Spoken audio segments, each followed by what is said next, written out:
Piracicaba, alô Brasil, está começando mais um Néder Especial e hoje com um convidado muito especial, nosso querido ex-prefeito de Piracicaba, Barjas Negri, conosco no programa de hoje. Programa diferente, um programa especial, vamos falar muito sobre Piracicaba, sobre as grandes transformações dos últimos anos e vamos falar também sobre o Brasil.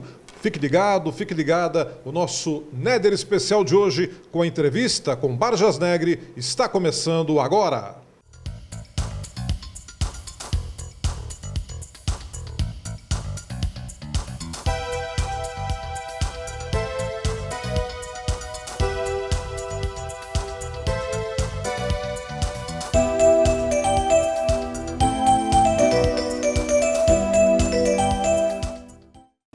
Ex-prefeito de Piracicaba, Barjas Negri, já foi vereador, várias vezes secretário das mais diversas pastas, homem do planejamento, da educação, prefeito de Piracicaba 3 vezes, ex-ministro da Saúde, atuou também em importantes cargos no governo estadual e hoje o nosso super entrevistado de hoje, Barjas, um prazer recebê-lo aqui. Olha, Alexandre, prazer estar com você, há muito tempo que a gente não participava em um programa aqui de televisão, o mérito do seu programa, eu agradeço a oportunidade e vamos aqui abrir o coração, falar da cidade, essa terra bonita que tem bons indicadores, tem um povo trabalhador e os empresários que ajudam no crescimento da cidade. Maravilha. Barjas, antes da gente entrar em Piracicaba, eu queria perguntar para você um pouco sobre essa questão nacional do Covid, que está realmente com números muito alarmantes. Você, como ex-ministro da Saúde, como é que você está observando a situação atual, a atuação do governo federal? Como é que está, na verdade, sendo gerida essa situação toda? Olha, eu vejo com muita preocupação. Eu trabalhei no Ministério da Saúde 6 anos da minha vida, como secretário executivo, conversando com os secretários estaduais e municipais de saúde. O que o SUS mostra de bom é a capacidade de coordenação, é a capacidade de articulação e a capacidade de descentralização. Lamentavelmente, na Covid-19, o Ministério da Saúde perdeu a mão. Ele não fez uma campanha nacional, institucional, de esclarecimento público, deixou solto as articulações com os estados e cada estado acabou fazendo do seu jeito. Não dá para criticar se o estado acertou ou errou, se o município acertou ou errou. Não teve uma coordenação, uma diretriz. Hoje nós estamos aí tentando consertar o estrago. Foi muito sufocante o ano passado e agora tem uma segunda onda. E as coisas são alarmantes. O número de casos todo dia é elevado, o número de mortes é elevado e você tem um congestionamento da rede hospitalar em diversos municípios de porte médio em alguns estados. Eu espero que haja ainda a possibilidade de recuperar uma coordenação, um bom diálogo entre o Ministério da Saúde e os governadores e os seus secretários para que a gente possa minimizar o sofrimento da população. E agora o gerenciamento da campanha de vacinação, que é outra coisa que está enroscando, né? Isso é uma coisa que nós perdemos. O SUS tem capilaridade, tem uma quantidade enorme de unidades de saúde da família. Só de equipe de saúde da família tem umas 44 mil. Cada uma atende quase 1.000 famílias, tá certo? Então você tem uma forma de descentralizar a vacinação, como acontece na gripe e nas outras. O problema é que nós não temos a quantidade de vacina suficiente.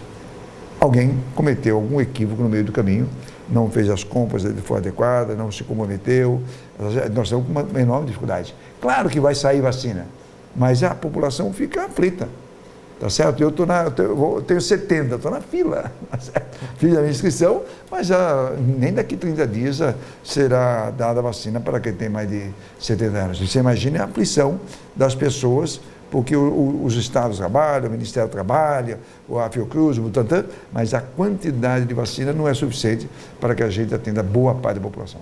Agora, como prefeito, você vivenciou a situação do isolamento, do fecha e abre, as críticas que todos os governantes estão recebendo nesse momento. É uma situação difícil, né, Barjas? Principalmente quando a gente percebe que existem muitas pessoas que ainda não se depararam com a realidade, tem os negacionistas também, que é um capítulo à parte nessa história toda. Tudo isso dificulta muito esse controle, né? Nós fizemos a nossa parte, certo ou errado, com acerto e desacerto. A equipe do Dr. Pedro Melo e seus profissionais da saúde, inclusive da rede particular, fizeram um bom trabalho. Apanhamos muito, tomamos decisões duras, mas a gente manteve o número de casos e o número de mortes relativamente baixo. Tanto é que na virada do ano, em que pese ter aumentado o número de casos e ter aumentado o número de mortes, nós estamos numa situação que ainda está sob controle se comparado aos demais municípios.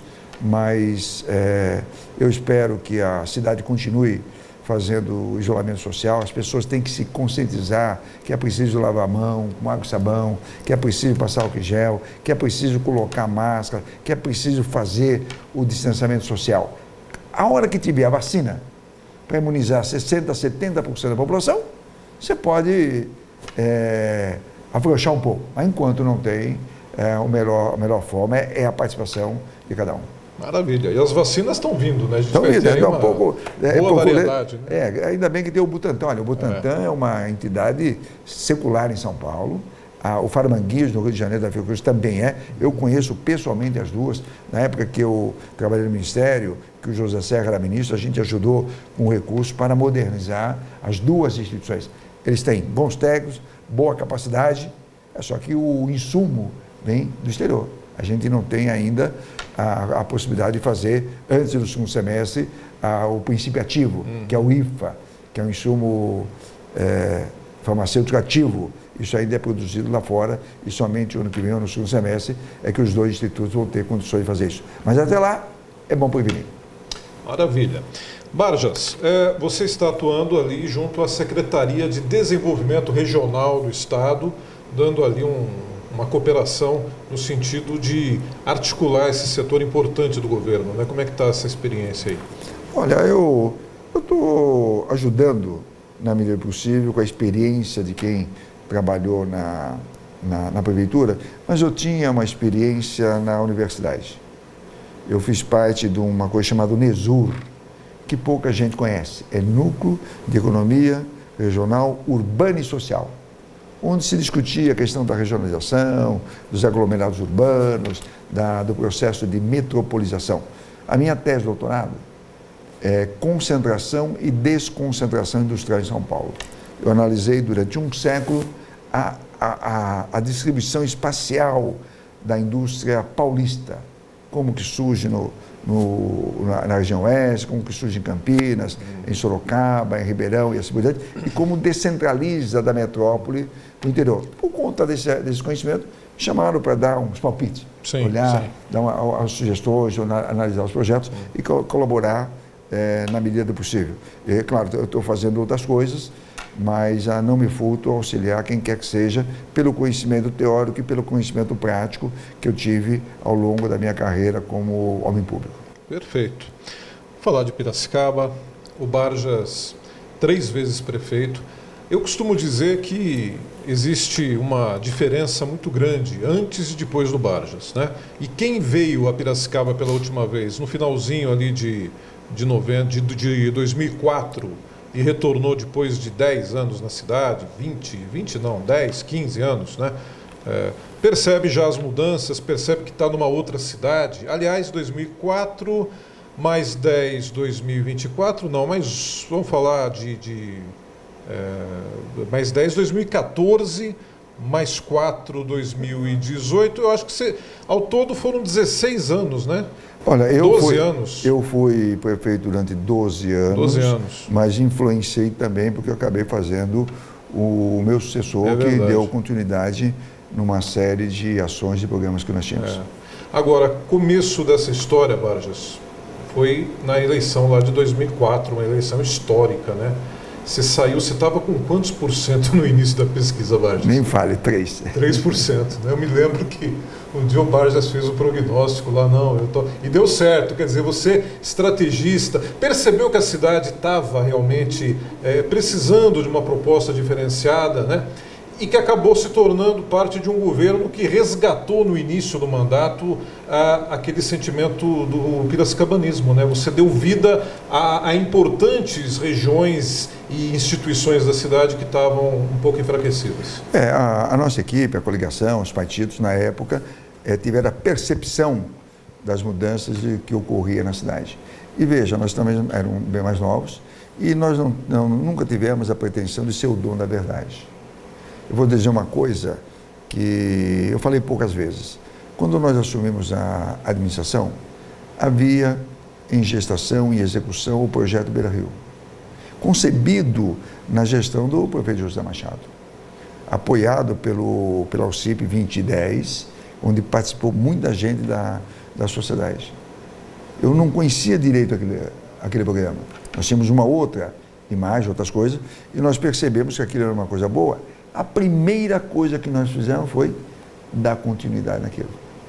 Olhar, concluir, ir atrás, fazer novos projetos. Você não pode, numa administração, fazer uma ruptura. É muito forte de uma administração que vem com relação à outra. Cada administração faz coisas boas. Algumas com mais acertos, outras com mais erros, mas você tem que tentar recuperar essas coisas. E aquilo deu certo. O projeto Beira Rio, ele continuou, eu peguei ele ali na Lido Pecuário, levamos ele até a Ponte Penso, depois levamos ele até o Parque do Mirante, e aí acabou integrando o Engenho Central num grande parque, numa grande área cultural e social de Piracicaba, que hoje é reconhecida nacionalmente. Recentemente, a revista Veja soltou uma matéria sobre os pontos turísticos de Piracicaba, onde você pode frequentar, visitar. E o Engenho Central teve um destaque muito grande, a Rua do Porto teve um destaque muito grande. Tudo isso é fruto de um trabalho acumulado ao longo de muitos anos. E uma região que estava um pouco esquecida, né, Barjas? Precisava de uma injeção, realmente. Era uma coisa, era bonita, mas era deteriorada, não era cuidada, o setor público não tinha recurso. O primeiro recurso que teve foi o Machado, que ele conseguiu num convênio com a Petrobras, que pegou na época, eram 4 milhões de reais para fazer a revitalização, e hoje é o grande centro gastronômico. Claro que eu fiz o resto, tá certo? E paguei o Engenho Central. Hoje o Engenho Central é bonito, tal, ele tem todo o piso, ele tem toda a infraestrutura, ele tem iluminação, ele recebe de 4 a 5 mil pessoas todos os finais de semana, tem uma quantidade enorme de eventos. Pulo no passado que não teve evento por conta da pandemia, mas aquilo está integrado ao turismo e à cultura da cidade de Piracicaba, num trabalho que muita gente participou.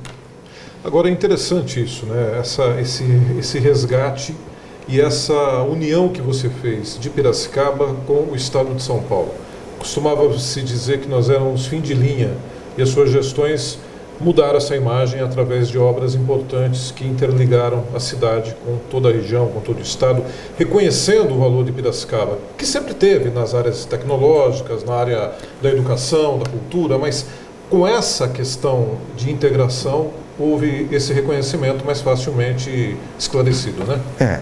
Olha, isso é uma coisa importante em todos os lugares hoje em dia, na associação comercial, no Rotary, no Lions, na maçonaria, nos demais clubes de serviço, nas universidades, isso pegava.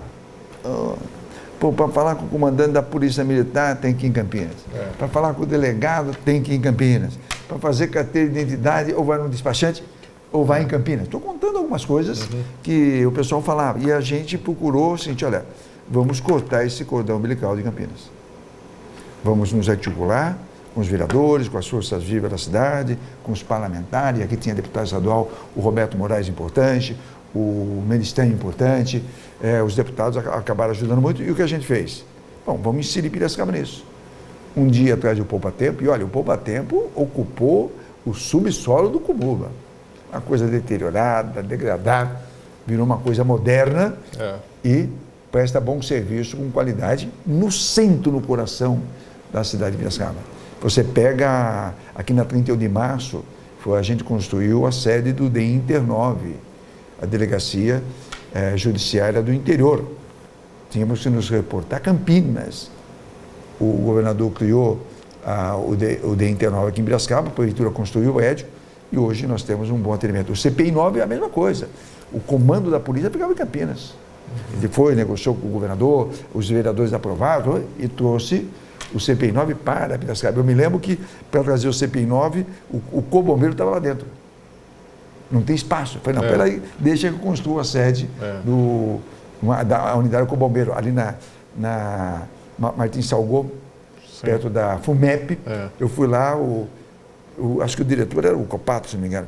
A gente pegou uma área da FUMEP e fez a sede da unidade do Corpo Bombeiro e permitiu montar o CPI-9 ali na Vila Regente. Então, essas coisas mudaram a minha cidade. Depois veio o Parque Tecnológico, depois veio a Escola Técnica aqui na Paulista, ali em Camargo Pedroso, depois veio o Instituto Técnico Federal, lá no Parque Tecnológico, a Faculdade de Tecnologia, o Aeropatrulhamento Águia.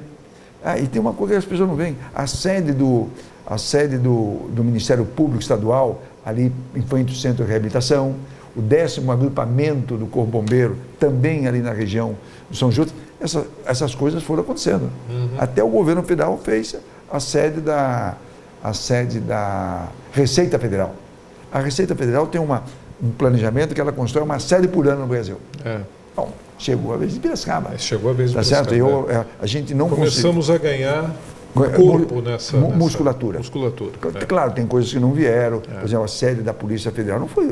Olha que todo mundo batalhou, trabalhou, não conseguiu.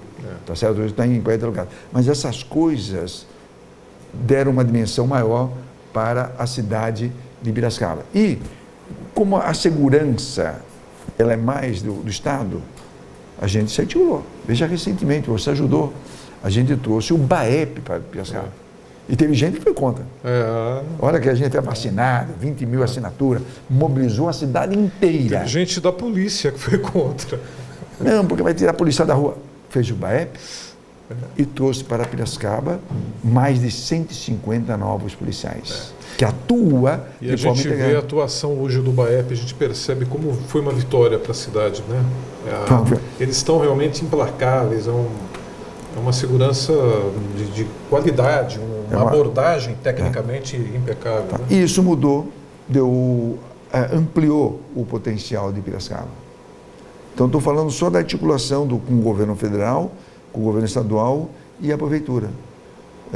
E a gente, evidentemente, conseguiu, claro, coisas importantes, como a construção do anel viário, o prolongamento da rodovia Piracicaba-São Pedro, a duplicação de um pedaço da estrada de Charqueada até a Cozã, a duplicação que já estava em andamento da rodovia do Açúcar, da estrada Piracicaba-Tietê. Essas coisas tiraram Piracicaba do isolamento. Deram uma outra performance para a gente em termos nacionais, né? Barjas, vamos fazer o seguinte, então. Eu vou falar uma área para você e você me fala um pouco o que foi feito em determinada área que eu citar. Vamos fazer essa brincadeira? Vamos tentar, né? Vamos lá. Para o nosso amigo e amiga entender um pouquinho, isso daí eu combinei com o Barjas, é uma coisa que veio aqui na cabeça, porque, gente, 3 gestões à frente da Prefeitura de Piracicaba, muita coisa foi feita, muita coisa, né? Mudou a cara da cidade de Piracicaba. Vamos começar a falar de meio ambiente. Olha, meio ambiente talvez seja uma das áreas em que a gente tem avançado mais. Vamos pegar parques. Hoje você tem o Parque do Pelourinho, que é o Parque do Tucão, você tem o Parque Linear na Cruzeiro Sul, são 3 quilômetros com pista de caminhada, com ciclofaixa. Você tem o Parque Regional de Santa Terezinha, você tem o Parque no Itaici, você tem o Parque no Monte Líbano, você tem o Parque na Vila Sônia e recuperamos outros parques que tinham. Só para a gente ter uma ideia dessas. E o Parque Natural lá em Santa Terezinha.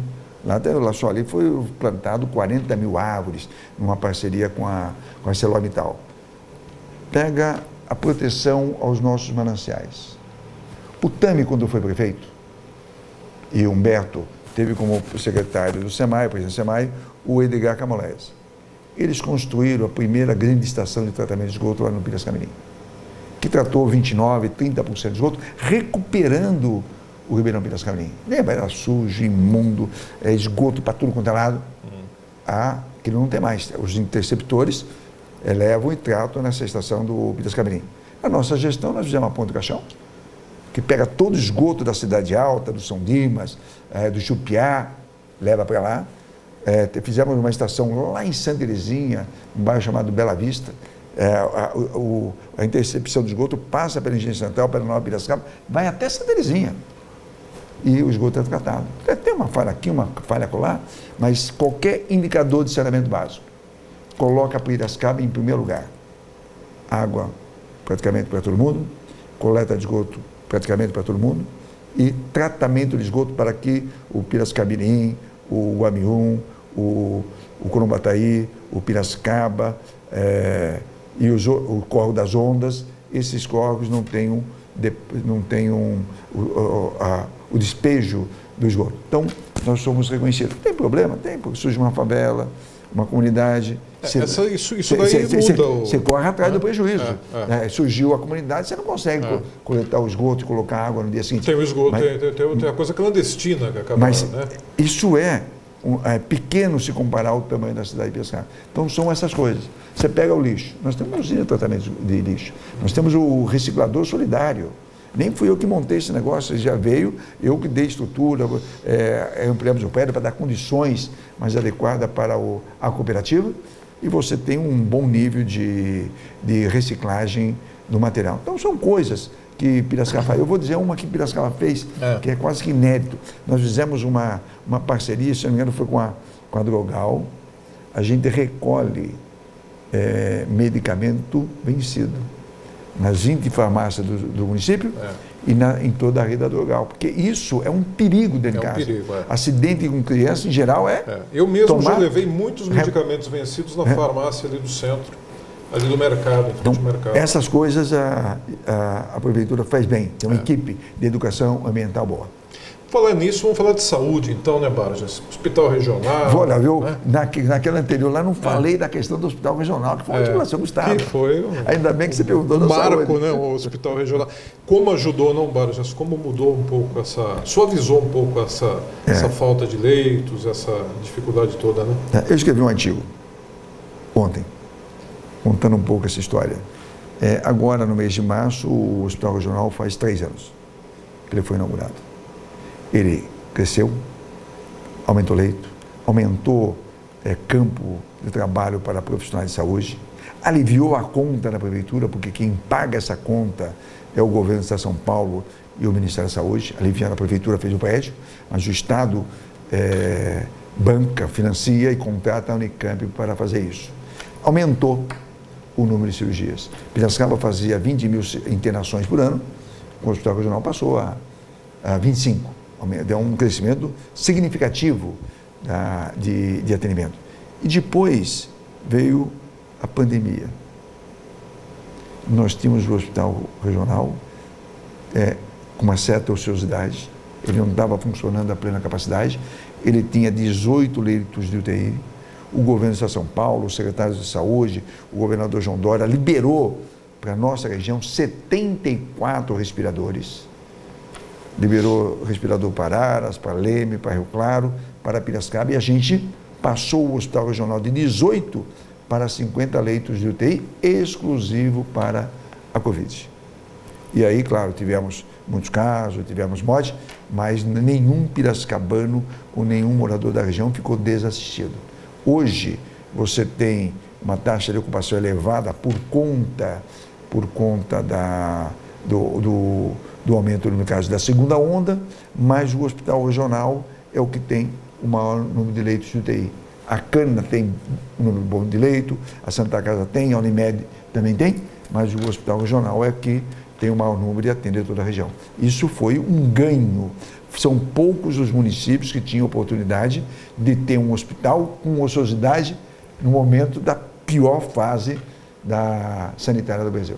Agora, foi uma decisão de visão, né? Essa parceria com o governo do Estado, essa aceitação da administração de Piracicaba na época, essa visão de entender que o hospital regional daria para ser feito, seria uma boa para Piracicaba, seria uma boa para a região. Essa percepção é importante na hora de você administrar uma cidade, de você tomar decisões, né, Barjas? Eu me lembro, fui muito criticado na época. Vai fazer um hospital, vai quebrar a prefeitura, vai prejudicar a Santa Casa, vai prejudicar A Hospital da Cana, nada disso aconteceu. Agregou valor.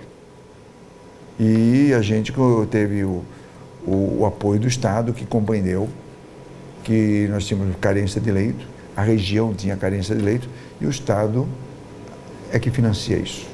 Tá certo? Isso foi um ganho muito grande. Então, hoje você tem 3 hospitais públicos. O hospital dos fornecedores de cana, ele não é governamental, mas ele é público, porque 60% dos seus leitos são pessoas. A Santa Casa não é governamental, mas ele é público, porque 60% dos leitos da Santa Casa é para o SUS. E o Hospital Regional, que 100% dele é para o Sistema de Saúde. É um ganho muito grande. Não teve no interior do Estado de São Paulo um município que tivesse a oportunidade de ter um hospital dessa dimensão. E ele ainda está ocioso, ele foi projetado para 20 anos. Então, daqui a alguns anos, vai aumentar, ele tem espaço para colocar mais leito, mais respirador, mais UTI, contratar. À medida que vai havendo necessidade, o Estado tem condições de ampliar. Está um pouco atrasado, porque já eu imaginava que poderia ampliar, mas veio também a pandemia, a recessão, a questão financeira do Estado também não é das melhores. Vargas, hoje eu fui levar minha mãe a vacinar e não tinha condições de vacinar aqui no centro, já estava lotada a agenda, então nós agendamos lá no Vila Sônia. Aliás, eu quero agradecer aos amigos e amigas lá do Vila Sônia, que foram realmente, eu percebi o atendimento. É na Policlínica ou no CRAS? No CRAS lá do Vila Sônia. Né?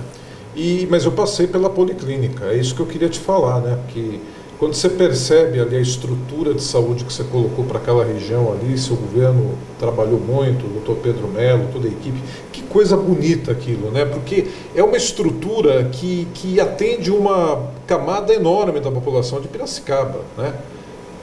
Olha, eu tratei Santa Terezinha como se fosse uma cidade. Ela fica um pouco distante da cidade, depois do rio do Amium, de acordo com a lei, mas depois do Curumbataí, então ali naquela região de 80, 90, 100 mil pessoas. Por isso que eu fiz a primeira policlínica lá. Essa unidade do CRAS nós que fizemos. Nós ampliamos a UPA e colocamos unidade no Boa Esperança, no Monterrey, tem várias unidades de saúde da família lá. E se você tiver a oportunidade de passear por lá, você vai verificar que na Balbo está construindo uma policlínica grande. No Vida Nova está fazendo uma unidade de saúde da família. E no Piracicaba, IP, está fazendo uma unidade de saúde da família. Está fazendo por quê? Porque a gente planejou, botou dinheiro no orçamento, abriu a licitação, conseguiu emendas parlamentares também para ajudar e deixei um bom dinheiro no caixa. E a prefeitura não pode ter a descontinuidade porque a obra está contratada e o dinheiro está em caixa. Então, aquela região vai ganhar mais 3 novas unidades. 2 da Saúde da Família e a Policlínica do Parque Piracicaba. A Policlínica é, na verdade, uma ampliação. Já tem um posto de saúde, esse posto de saúde ele será transferido para essa nova unidade e vai ter a contratação de mais profissionais de saúde. Eu imagino que aquela região vai estar com uma boa garantia. Novidades boas por aí, né? É gostoso isso, né? Você não é mais o prefeito, mas planejou, orçou, né? Deixou o dinheiro em caixa para o sucessor tocar o que está previsto. Isso é muito bacana, mostra evidentemente aí a responsabilidade do administrador. Aliás, você deixou também um superávit aí, né? Isso é do meu estilo. Não foi isso que eu encontrei lá atrás. Quando você pegou de volta... déficit, só para Santa Casa e para Cana devia 30 milhões. Era toda semana ter que ouvir a reclamação do Justa do Coral, que é o presidente da Hospital da Cana, do doutor Pavão na Santa Casa. Cadê o dinheiro? Eu levei 3 anos para pagar aquilo, porque são 30 milhões de reais, ele parcelou, pediu desconto, eles deram, e a gente acabou pagando isso durante a gestão. Ao contrário, quando eu deixo um superávit. Isso, evidentemente, dá tranquilidade à nova equipe para trabalhar. E mostra a cara do administrador, né? Isso é importante. Vargas, a educação também teve um desenvolvimento bacana, não apenas no investimento nos docentes, a questão da merenda, que foi muito trabalhada, as novas unidades escolares também, foi também um destaque, né? Escolas em mais pontos da cidade. Como é que você avalia esse seu trabalho na educação de Piracicaba? Olha, o que ganhou mais destaque na nossa gestão foi a questão do saneamento básico e da educação. As pesquisas nacionais que comparam os maiores municípios do Brasil, os municípios acima de 100 mil habitantes, onde mora mais da metade da população do Brasil. Tanto no saneamento, Piracicaba destaque, primeiro, segundo, terceiro lugar, e na educação, Piracicaba é primeiro, segundo, terceiro lugar. Na educação, nós somos tetracampeão, 4 anos consecutivos como campeão. Por quê? Porque tem uma rede com boa capilaridade, escolas de educação infantil espalhadas pela cidade, tem 92, atende 70% das crianças. As pessoas falam, mas 70% o que significa isso? Vou dar um dado que pouca gente sabe. O Brasil atende só 35% das crianças de 0 a 3 anos. E a meta do Plano Nacional de Educação é chegar no ano 2024 em 50%. Todo mundo sabe que não temos capacidade de atender 100%. Bom, vai chegar 2024, não vai ser cumprida a meta. Piracicaba tem 72%. Certo? Poucos municípios do Brasil de porte médio têm essa capacidade. A pré-escola, a lei manda ser universal. Nós universalizamos a pré-escola, acho que em 2012, 2013. Já ali não faltava vaga de crianças de 4, 5 anos nas escolas do município. E, claro, isso dá os indicadores de qualidade de ensino, IDEB, transforma a Piracicaba num ponto de referência. Mas não é só o fundamental e o infantil. A rede de ensino do Estado teve um papel importante. Eu me articulei muito com eles para que eles entrassem no programa do Estado para ser escola de tempo integral. Hoje, boa parte das escolas do Estado é do PEI, Programa de Educação Integral. E é na periferia da cidade. A escola do Bosque é tempo integral. A escola do Novo Horizonte é tempo integral. A escola do Santa Fé é tempo integral. A escola do Morada do Sol é tempo integral. Você tem a escola de Tupi é tempo integral. Aí você tem várias escolas espalhadas pela periferia, pelos bairros da cidade, são tempo integral. Mais de 30 escolas. Isso, claro, muda a qualidade de ensino, os professores trabalham melhor e os meninos vão poder seguir à frente. Em paralelo, nós montamos uma rede de ensino profissionalizante da melhor qualidade. Você pega a escola Fernando Miranda Costa. Ela tinha 600 alunos. Hoje tem 1.500. Foi modernizada, equipada, contratado mais professores.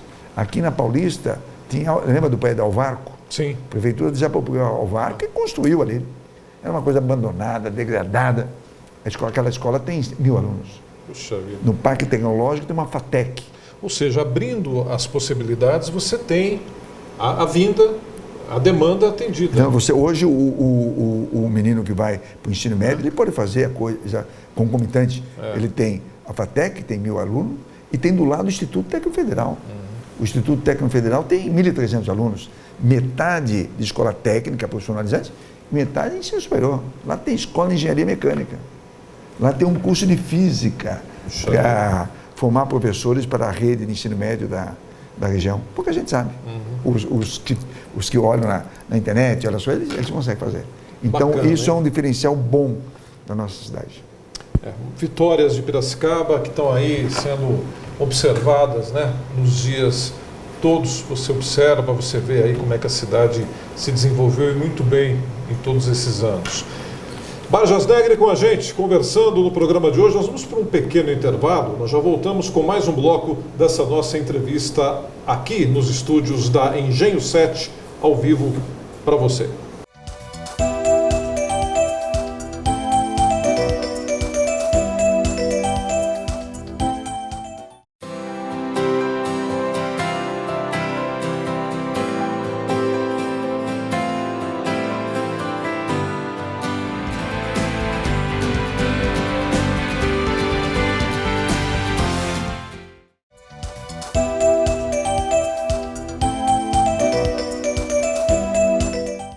Vamos prosseguindo com mais um bloco da nossa entrevista com o ex-prefeito de Piracicaba, Barjas Negri, aqui no programa Negri Especial. Barjas, A gente percebeu que durante todos os seus governos, as 3 gestões, havia uma afinidade com todas as camadas da cidade, sociais, as mais carentes, as mais abastadas. Você foi um prefeito que trabalhou com muito diálogo, né, com toda a cidade. E em todos os momentos, o sentimento de resgate da cultura piracicabana, dos valores da cidade, daquilo que era importante para o piracicabano, foram resgatados nesses governos. A gente tem aí como exemplo algumas articulações que você fez de devolver alguns espaços para a população. O caso do zoológico, por exemplo, parece que é uma coisa pequena, mas não é. É um encontro, né, de família, né? E eu me lembro que você fez algumas obras importantes aí, a questão da praça, por exemplo, que foi a reabertura da praça, que também foi muito comentada, entre outros pontos importantes aí. Como é que você avalia essa ligação com a cidade, esse diálogo com todos os setores do nosso município? Eu tenho uma capacidade de ouvir bastante. As audiências, converso, a porta geral aberta. Dificilmente alguém vai falar assim, pedir audiência por baixo, ele não deu. Dificilmente. E com um jeito, a gente acaba atendendo. E as pessoas vão falando. Você está falando assim, vamos pegar a estação da Paulista? Estação da Paulista, exatamente. 44, 48 mil metros quadrados na área central, abandonada, degradada. Virou um centro cultural, pista de caminhada, um parque, campinho de futebol, parquinho, academia. Salão de festa. Salão de festa, clube da terceira idade, centro cultural. Passa no final de semana, lotado de gente. Você pega Museu Prudente de Moraes. Derrubado. A gente conversou com o Estado, o governador era o Cláudio Lembo, ele acabou liberando depois o Geraldo Alckmin, ou o Serra, não sei, que acabou liberando recursos, a gente restaurou o Prudente de Moraes, municipalizou o Prudente de Moraes, fez uma captura em âmbito nacional e trouxe peças que pertenciam ao Prudente de Moraes, estava em São Paulo, no Rio de Janeiro, em Brasília, e preservou a cultura e a tradição de Piracicaba. O Engenho Central, a gente fez o piso. Quem me falou para fazer o piso daquele negócio lá foi o arquiteto Paulo Mendes da Rocha. Paulo Mendes da Rocha é um arquiteto de dimensão, depois do Oscar Niemeyer, é o mais conhecido do Brasil, tá certo? Ele falou assim, prefeito, você tem uma joia na tua cidade. Vou dar uma sugestão. Faça o piso do engenho. Eu falei, o piso? Porque todo mundo queria restaurar todo. Faça o piso. Eu falei, mas por quê? Eu falei, aquilo vai melhorar a dimensão. Vai valorizar o engenho. As pessoas, as mulheres vão poder andar de salto alto, os idosos vão poder andar direitinho, o cadeirante vai poder andar direitinho, as pessoas vão poder entrar de carro. Faça isso para você ver. Eu registrei aquele negócio. Mas eu fui ver, eram 23 mil metros quadrados de área. Então a gente fez um terço. Aquilo de fato valorizou. Anteriormente, o Machado tinha feito a Ponte Pêncio, integrando o lado direito do lado esquerdo do rio. Então são coisas como essa que a gente acabou fazendo, devolvendo. Olha, o zoológico ficou fechado 5 anos, o Paraíso ficou fechado 5 anos, a Pinacoteca ficou fechada 5 anos, e nesse último mandato eu peguei o Teatro Lúcio Neto também fechado. Ele ficou uns 4 anos fechado. E a gente conseguiu dar uma bela reforma e hoje você tem o Fosso Operístico que atende aí várias orquestras que vêm para a cidade de Piracicaba. São coisas assim, as pessoas falavam. E os meus secretários, claro, ficavam sempre antenados e a gente deu uma bela melhorada nessas coisas. Agora, a sua experiência de ter participado de governos estaduais e federais fizeram a diferença. Ajudou muito, como prefeito, né? Principalmente nessas parcerias que você tem que ter com o Estado e com a federação, né? Questão, por exemplo, de casas populares, imóveis populares em Piracicaba. Se o prefeito não tem essa visão, esse entendimento das parcerias, ele perde as oportunidades de trazer obras para a cidade, de aumentar as unidades habitacionais, não é isso? Nessa questão urbana, há uma coisa muito controvertida, porque a visão dos urbanistas, dos arquitetos, são bastante distintas. Tem gente que quer adensar a área central, tem gente que não quer que vá fazer unidades habitacionais na periferia. É muito controverso. A minha visão é muito simples. Minha Casa Minha Vida é um programa de subsídio. E na faixa 1 é quase uma doação.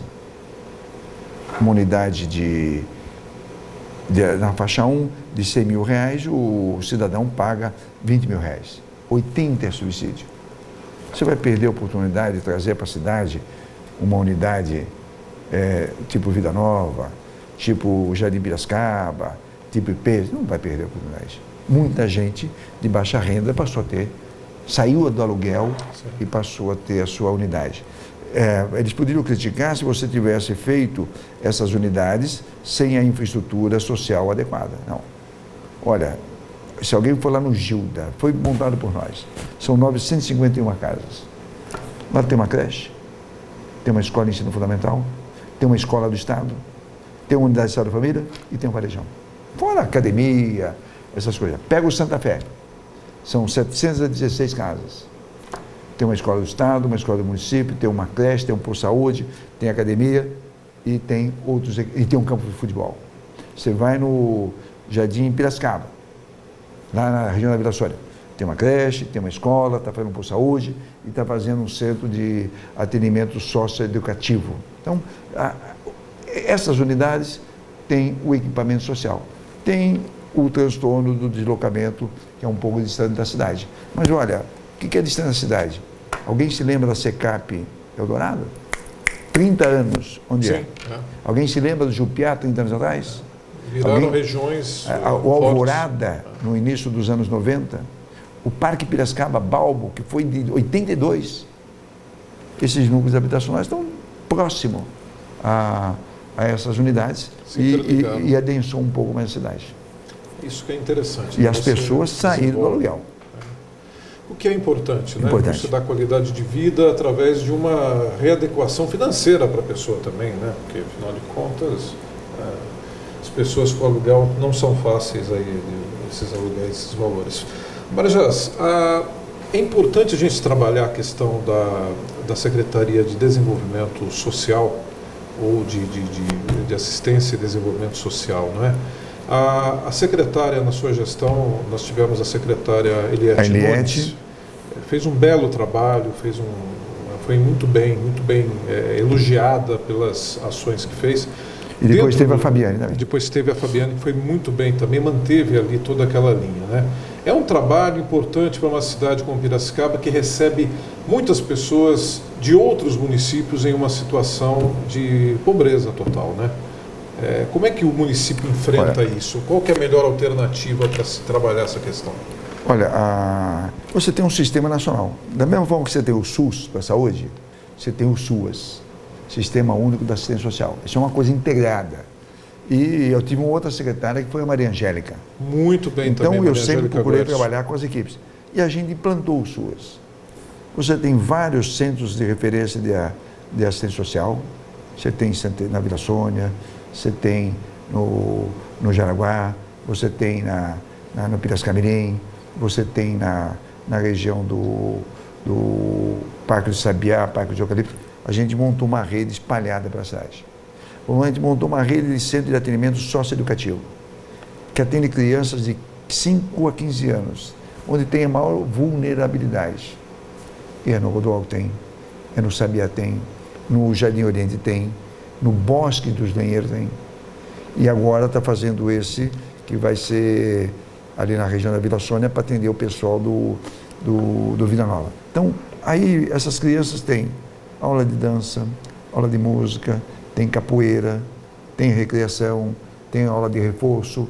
Ela fica um período na escola do estado do município e no outro fica nesse atendimento coordenado pela Secretaria de Assistência Social. São mais de 1.000 crianças, mas isso faz uma diferença enorme na vida dela. E é uma forma de você combater o trabalho infantil. Exatamente. Porque se ela não está no nosso caso, ela poderia estar na rua vendendo bala, fazendo alguma coisa. E a Secretaria tem vários programas, viu? Tem vários programas com muita capilaridade. Nós tínhamos tido praticamente praticamente zerado a presença de crianças em rua em Piracicaba. Número pequeno, um ou outro caso. Chegamos a ter isso recentemente no seu governo. Tinha busca ativa das crianças a fazer, o Conselho Tutelar faz um bom trabalho, mas agora na pandemia nós tivemos problema. Descarrilhou, né? Escolas ficaram fechadas, o pai perdeu emprego, a mãe perdeu emprego, a renda diminuiu, dependeu muito do auxílio emergencial. Há que se fazer um bom trabalho de recuperação. Eu escrevi um artigo recentemente, publiquei na Tribuna, toda criança na escola já. Na pandemia, muita criança não teve aula online. E algumas crianças não se matricularam. A sociedade de Piracicaba, através do Conselho Tutelar, das escolas, dos diretores, da sociedade civil, da promotoria, tem que fazer um esforço de trazer essas crianças para dentro da escola. É 10, é 20, é 50, é 300, não sei. Mas elas têm que ser recuperadas. Então, os diretores têm a lista dos que estão matriculados no ano passado, que vão agora fazer a busca ativa para que todas essas crianças retornem à sala de aula, para dar a elas perspectiva de futuro.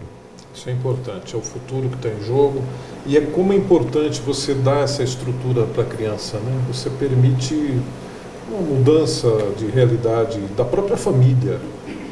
A própria família muda aí. E a escola nossa, seja do Estado, seja do município, é uma escola acolhedora.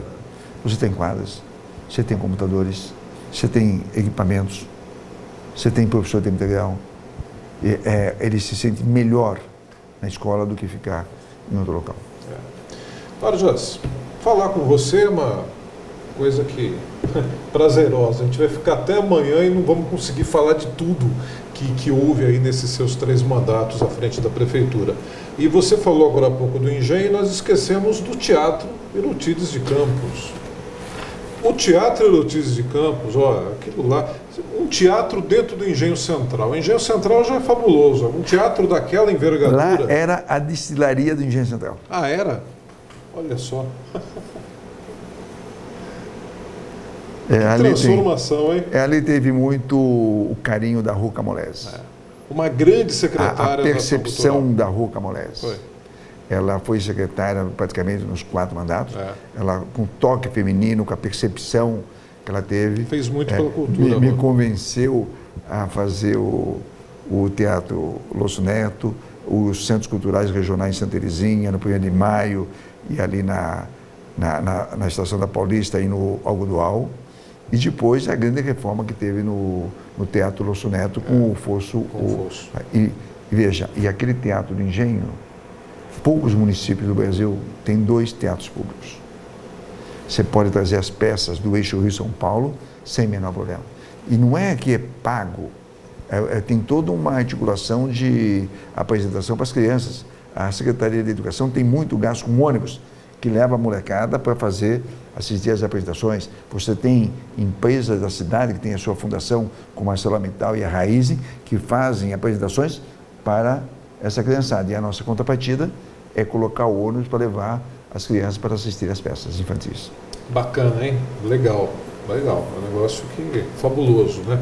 Ali é uma coisa fantástica, a estrutura do teatro, né? Desde os camarins, a parte técnica, aquela área técnica, né? A posição que você fica ali para assistir as peças, os shows, enfim, mesmo na parte de cima, você tem uma visão perfeita. Perfeito. Construído. Eu não entendo nada, mas o arquiteto que bolou, ele falou que isso é uma concepção elisabetiana, onde você tem a proximidade da parte de cima junto com o palco. Isso é fantástico mesmo. Vargas, vamos falar também de uma situação importante que a cidade de Piracicaba hoje vive, né? Que foi realmente um trabalho muito bem feito com você, que é a vitalização da área central da cidade, uma nova maneira da cidade ser vista dentro dessas áreas mais urbanas, né? Eu me lembro que houve uma remodelação bacana em algumas áreas do comércio da cidade, por exemplo. Isso influencia bastante na atividade da circulação das pessoas, né? Houve uma... Você tem um projeto do João Chadá, de você alargar as calçadas na Rua Governador e nas transversais ali na São José, na Moraes. Isso foi feito parcialmente, depois quem me sucedeu paralisou, não deu continuidade, e quando a gente chegou no último mandato não tinha recurso para fazer esse tipo de empreendimento. Mas nós fizemos uma coisa importante, que foi a abertura da Praça José Bonifácio. Aí foi... Entendeu?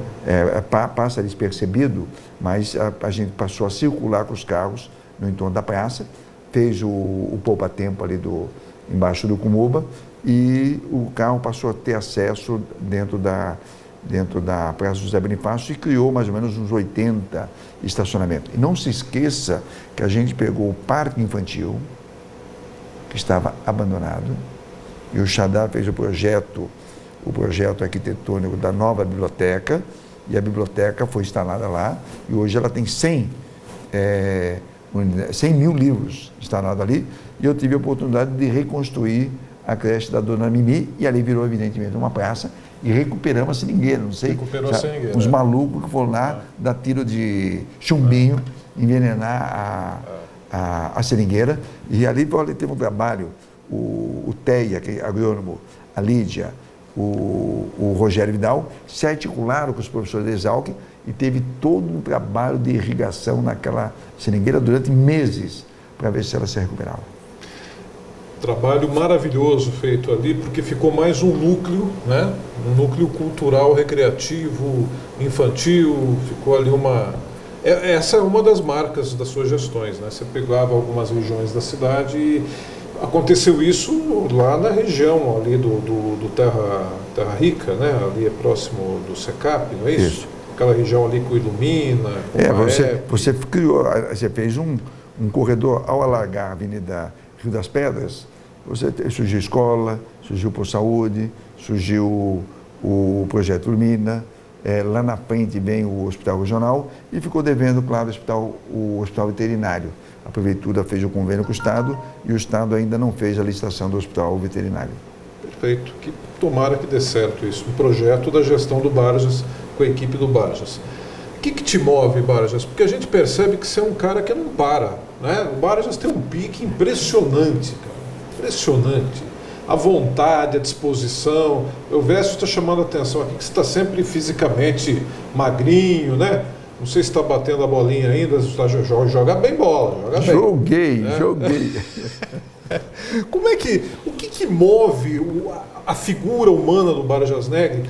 É o homem público verdadeiro, aquele que não perde o pique, independentemente de resultado de eleição, mantém a firmeza do dia a dia e da convicção que tem, né, Barjas? Olha, um pouco é a formação.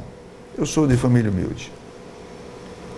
Meu pai era uma pessoa simples, minha mãe era uma pessoa simples, eu morava numa casa pequena e a gente estudava em biblioteca. Não tem espaço para estudar em casa, nem livro tinha. Estudava em biblioteca. Eu, por formação de criança, depois na adolescência, eu percebi a importância da biblioteca. E você fala assim, olha, eu se tiver a oportunidade de ser prefeito, vou construir a biblioteca da cidade de Piracicaba. Uma cidade tem que ter sua biblioteca, tem que ter seu museu, tem que ter o seu teatro, tem que ter sua praça. E os bairros mais afastados, eu tratei eles também como bairro. Então você pega Santa Terezinha, desculpe, como cidade. Santa Terezinha é uma cidade. Lá tem ginásio de esporte, tem 2 cobertos. Lá tem 2 parques regionais, tem um terminal de ônibus moderno, uma policlínica. E você deu vida e sustentação a Santa Terezinha. Olha, você tem que ir lá olhar. Você vai no Piracicabim, é a mesma coisa. Você tem ginásio lá no Presoto, você tem o terminal, você tem as avenidas, você estimula os investimentos naquela região. Olha, o hospital da Unimed, que é um belo hospital aqui dentro da região, foi naquela região do Piracicabim. E mais recentemente, o setor de farmácia e as lojas e os supermercados perceberam isso. Se você for olhar na periferia da cidade, tem uma unidade da Drogal, uma unidade da Raia e tem algumas populares, tá certo? Você vai em Santa Terezinha... Grandes centros comerciais acabaram sendo formados. Os supermercados estão, olha, o Arena foi para a região do Piracicabim, o Pagmeno para a região de Santa Terezinha, o Savenhago foi na região do Higienópolis, aqueles tradicionais da cidade, que é o São Francisco, está no São Jorge, Arena, eles se espalharam, descobriram que tem na periferia pequenas cidades. Você tem aí uma presença muito importante das famílias aí frequentando esses locais, é uma coisa bacana, né? Realmente é bastante real isso. Real. Se você observar, você vai ver que a cidade ela se desenvolveu nesse aspecto também, né? Região do Perdizes também, ali virou uma coisa grande, cresceu bastante. Lá, aquela região, ela teve uma vantagem, porque se instalou o Hospital Regional, a Unimep está ali perto, mesmo com dificuldade, a Unimep também alavancou aquela região, e agora instalou o BAEP lá. Pô, qual é o bairro com maior segurança? Pode? Certo? Barjas, olha, foi uma alegria ter você aqui do lado, Barjas Negri, sempre uma boa entrevista, uma boa conversa e uma boa história real, história de Piracicaba, história feliz de Piracicaba, né? História de transformação, de grandes obras, de melhoria na qualidade de vida da nossa população, excepcional prefeito, 3 mandatos impecáveis. Parabéns e vamos em frente. Tá bom, olha, Alexandre, eu agradeço a oportunidade. Há muito tempo que eu não dava uma entrevista tão descontraída, tão gostosa, que me deixou bastante à vontade. E um tempo significativo para falar da cidade. Essa é a nossa cidade. Nós temos que fazer de tudo para que ela continue crescendo, se desenvolvendo, dando oportunidade para que os empresários possam fazer os seus investimentos, como tem aqui nos distritos industriais, Uninorte, Uninoroeste, Alfa Norte, você tem o Parque Tecnológico, o Parque Automotivo, Uninoroeste, que possa fazer essas coisas. E que os nossos jovens tenham oportunidade de estudar bem em escolas técnicas, escolas em tempo integral, e tenham a possibilidade de ter uma boa profissionalização.